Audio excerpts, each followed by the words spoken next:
여러분들 안녕하세요. 네, 역사 선생님입니다. 잠시만요. 이거 NG 없이 원테이크로 가다 보니까 이런 일이 생깁니다. 자, 이번 시간에는 여러분들과 함께 통일신라 말기에 있었던 새로운 세력과 그리고 새로운 사상이 어떻게 발생하고 어떻게 도입이 됐는지에 대해서 여러분들 공부해 보도록 하겠습니다. 지난 시간에 공부했던 것처럼 신라 말의 사회에서는 중앙의 귀족들이 특히 진골 귀족들이 왕권 다툼으로 인해서 내부 분열이 있었던 상황이었고, 그 덕분인지 아닌지 모르겠어요. 덕분에 중앙의 지방에 대한 통제력이 굉장히 약화되었던 상황입니다. 자, 그렇기 때문에 각 지역에서는 새로운 세력들이 생겨났고, 그 다음에 결론적으로 얘기할 것 같으면 새로운 사상이 그 새로운 세력들을 뒷받침해주는 결과를 가져왔습니다. 그래서 여러분들과 함께 오늘은 이렇게 네 가지 주제에 대해서 여러분들과 함께 공부하도록 하겠습니다. 첫 번째 일단 호족인데요. 호족입니다. 진골귀족들의 왕권 다툼과 그리고 지방에 대한 중앙의 통제권이 약화되게 되면서 지역에는 새로운 세력이었던 호족들이 등장하게 되는데요. 자, 호족들은 말 그대로 지방에 있었던 독자적인 세력들을 호족이라고 얘기합니다. 자, 원래 호족들은 거의 다 촌주 출신, 그러니까 지방관이 미처 갈 수 없었던 마을을 다스렸던 사람들을 우리가 촌주라고 부르는데요. 이 촌주들이 거의 출신이 되어서 자체적으로 지방의 독자적인 권력들과 어떠한 세력들이 생겨난 것을 우리는 호족이라고 얘기합니다. 자, 이 호족들은 말 그대로 그 지역에 있었던 농민들에게 세금을 걷어가기도 했고요. 그 다음에 두 번째로는 자기들의 세력을 유지하기 위해서 세금을 걷어간 것뿐만 아니라 독자적인 군사력도 가지게 됐던 것들을 우리는 호족이라고 설명합니다. 자, 이런 호족들은 거의 다 촌주들이 거의 다 출신들이 많지만 사실은 중앙에서 권력 다툼에서 밀려난 귀족들과 그 다음에 지난 시간에 우리 그 얘기 했었잖아요, 그죠? 농민들의 반란이 많이 났죠. 그 반란들을 진압하기 위해서 보냈던 군사 세력들이 호족이 되는 경우도 생겼습니다. 이미 군사력을 가지고 있으니까요. 그 다음에 해상 세력. 자, 해상 세력은 대표적인 사람이 바로 시어 마켓, 장보고입니다. 장보고. 자, 장보고 같은 그런 또 해상에서의 중개 무역을 하고, 그 다음에 군사력도 가지고 있었던 이런 해상 세력들이 호족들이 됐습니다. 자, 이 호족들이 당시에 신라 말에 어려웠던 상황을 주도했던 세력들이었는데요. 그러면 이 사람들을 뒷받침하거나 아니면 관련 있는 세력과 그다음에 사상에 대해서 공부해 보도록 하겠습니다. 자, 일단 육도품입니다. 자, 육도품은 사실 이 사람들은 지배층이에요. 귀족입니다. 귀족. 자, 귀족인데 띄는 놈 위에 나는 놈 있고 이렇게 되다시피 육도품이 귀족이긴 하지만 우리 골품제에 따르면 육도품보다 더 높은 귀족이 뭐라고 했죠? 네, 맞습니다. 네, 진골귀족이었죠. 자, 근데 골품제는 말 그대로 이런 선이 너무나도 분명했기 때문에 능력이 있다 한들 뛰어넘기가, 그러니까 육도품에서 진골귀족으로 올라가는 신분 상승이 거의 다 불가능했습니다. 자, 그래서 발음이 안 되네요. 육도품들은 골품제 자체에 대해서 불만을 가진 경우가 굉장히 많았고 자기 능력을 펼치기 위해서 당나라로 건너가서 당나라에서 외국인들이 시험을 봤던 빈공과에서 자원급제하는 사람들도 생겨났을 만큼 능력이 있음에도 불구하고 신라사에서는 자기 능력을 펼치지 못하는 그런 상황이었습니다. 그 대표적인 사람이 이제 최치원 선생이었죠. 자, 이 최치원 선생처럼 이런 육두품들은 왕들에게 건의를 합니다. 자, 국왕께서 궁왕 중심의 정치를 해주실 것과 그 다음에 자신들 입장을 대변하기도 했죠. 자, 능력 위주의 인재 등용을 강력하게 건의했지만 결국에는 권력을 누가 잡고 있었나요? 그쵸, 진골귀족들이 잡고 있었죠. 자, 이런 건의는 진골귀족에 의해서 무참히 거부가 됩니다. 자, 그래서 육도품들은 어떻게 대응을 했을까요? 네, 첫 번째로, 네, 맞습니다. 네, 첫 번째로 Amazing Surprise, 맞습니다. 도망가서 살기로 했습니다. 자, 최치원 선생도 경주에서 충분히 살 수 있음에도 불구하고 자기 뜻을 펼치지 못하자 경남 합천에 있는 지금의 해인사에 들어가서 은거하면서 그곳에서 살았다고 합니다.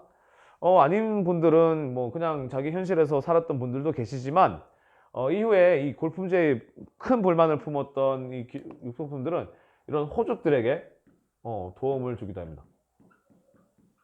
호족들이 더욱더 세력을 넓히는데 육도품들이 도움을 주기도 합니다. 아무래도 진골귀족들의 세상에서는 자기가 능력을 펼칠 수 없는 세상이니 그런 불만을 가지고 호족들의 투신을 해서 이 호족들과 함께 지방 세력을 나와서 새로운 사회를 꿈꿨던 것 같아요. 자, 이렇게 새로운 세력이 호족과 육도품이 있다면 자, 새로운 사성들도 이때 도입이 됐습니다. 자, 선종과 풍수지리설인데요. 자, 선종은 말 그대로 불교 교파 중에 하나입니다. 자, 우리가 알고 있다시피 불교 교파에 크게 나누면 교종과 선종이 있는데요. 자, 말 그대로 교종은 경전, 그러니까 책이죠, 책. 불경을 얘기하는 겁니다. 이 불경, 경전과 이게 바탕으로 되는 교리를 중심으로 연구하고 깨달음 없는 그런 종파였던 데 반해서 이런 선종은 무조건 뭐 양분하듯이 이건 하니까 이건 안 해. 이건 그리고 이거 저건 하니까 이건 안 해. 이건 아니지만 어디에 더 중심을 두냐는 겁니다. 자, 선종은 이런 경전 위주보다는 개인의 깨달음을 굉장히 중시했습니다. 개인의 깨달음. 이거 잘 아시죠? 앉아서 참선하는 거랑 그다음에 어디 뭐 폭포에 들어가서 이렇게 막 수행하는 그런 개인적 수행하시는 분들. 자, 그런 깨달음을 중시하다 보니까 개인의 깨달음. 자, 개인의 깨달음이라는 것은 말 그대로 전통적으로 있었던 권위를 부정하는 방향으로도 흘러갈 수 있습니다. 자, 그래서 중앙이나 전통적인 권위를 부정하는 방향으로 가다 보니까 경주에 절을 많이 세우다기보다는 지방의 세력들이 많이 들었어요. 이러다 보니까 호족들이 선종에 대해서 지원을 하기도 합니다. 그래서 대표적인 선종 사찰들은 그러니까 선종 절들은 지방에 많이 있습니다. 경주보다. 경주도 있긴 하지만 지방이 더 많이 있습니다. 그러면 자, 두 번째 새로운 사상으로는요. 풍수지리설이 있습니다. 이 풍수지리설은 말 그대로 풍수, 땅의 모양, 바다의 모양, 아니 바다가 아니죠. 강의 모양, 산의 모양을 뜻합니다. 자, 그리고 땅과 산과 하천의 모양에 따라서 이것에 따라서 땅의 기운이 결정이 되고 이 땅의 기운이 결정이 되면 이곳에 살고 있는 사람들의 생활과 운명에 영향을 끼친다는 것이 바로 풍수지리설입니다. 이건 말 그대로 어떤 주장을 하냐면 땅의 모양에 따라서는 이 지역이 경주보다도 더 좋은 땅이라고 말하는 곳도 생기는 거예요. 자, 그러다 보니까 지방의 독자성이 더욱더 부각이 되는 사상이라고 할 수 있습니다. 말 그대로 지방의 독자성이 부각이 되니까 어느 세력들이 더 반기겠어요? 맞죠? 자, 호족들이 더 반기게 됩니다. 이렇게 호족들이 더 지원을 하게 되는데 여러분들한테 더 뭐 부가적으로 설명을 드리면 이 풍수지리설을 원래 우리나라 사상이 아닙니다. 뭐 선종도 뭐 불교이니까 우리나라 사상이 원래 우리나라 사상은 아니지만 이 풍수지리설을 도입했던 스님이 한 분 계세요.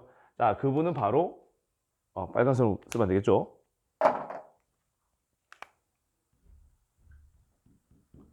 네, 도선이라는 스님이 계십니다. 자, 이분이 중국에서 도입을 해서 많이 퍼뜨렸던 사상이 풍수지리설인데 또 신기하게도 이 도선 스님은 선종 스님이기도 합니다. 선종의 승려이기도 합니다. 자, 그러면 여러분들 이 호족과 육도품이라는 새로운 세력과 그 다음에 선종과 풍수지리설이라는 새로운 사상이 공동적으로 가지는 특징이 있을 것 같은데요. 어떤 특징이라고 말할 수 있겠어요? 자, 어떤 특징일까요? 뭐 생각할 시간을 드리겠습니다.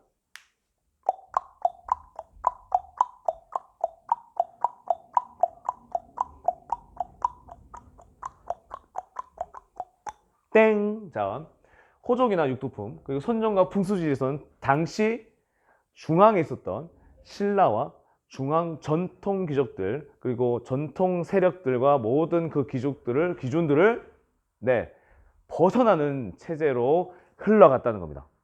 즉 신라라는 그냥 천년 가까이 되는 그런 세력을 유지했었던 나라에서 새로운 세상으로 나아가는 그런 발전을 보여주고 있다는 것이죠. 그러니까 뭐 지역적으로 얘기할 것 같으면 지방에서 많이 활동하시는 활동한 그런 세력과 사상이 되겠고요. 그 다음에 전통적인 골품제 사회, 신라의 골품제 사회에서 벗어나려는 그런 세력과 사상이 되겠습니다. 이걸 토대로 해서 결국에는 가장 부각이 되는 세력이 아무래도 이 호족들이었습니다. 자, 스포일러 하나 하겠는데요. 이 호족들의 대표적인 사람이 나중에 결국에는 고려를 세우게 되는 왕이 왕건입니다. 또 왕건은 또 선종을 받아들였고요. 그 다음에 이 풍수지리설을 영향을 받고요. 나중에 결국에는 육두품에 많은 도움을 받기도 합니다. 그래서 왕건이 나중에 결국에는 호족들로 분열됐었던 시대였던 후삼국 시대를 통일하고 고려를 세우게 되는 것입니다. 자, 이렇게 오늘은 여러분들과 함께 신라 후기 말에 있었던 새로운 세력의 등장과 새로운 사상의 등장에 대해서 여러분들과 정리를 한번 해봤습니다. 이 영상을 꼭 보시고 여러분들 학교에서 같이 학습해 보도록 합시다. 이상입니다. 감사합니다.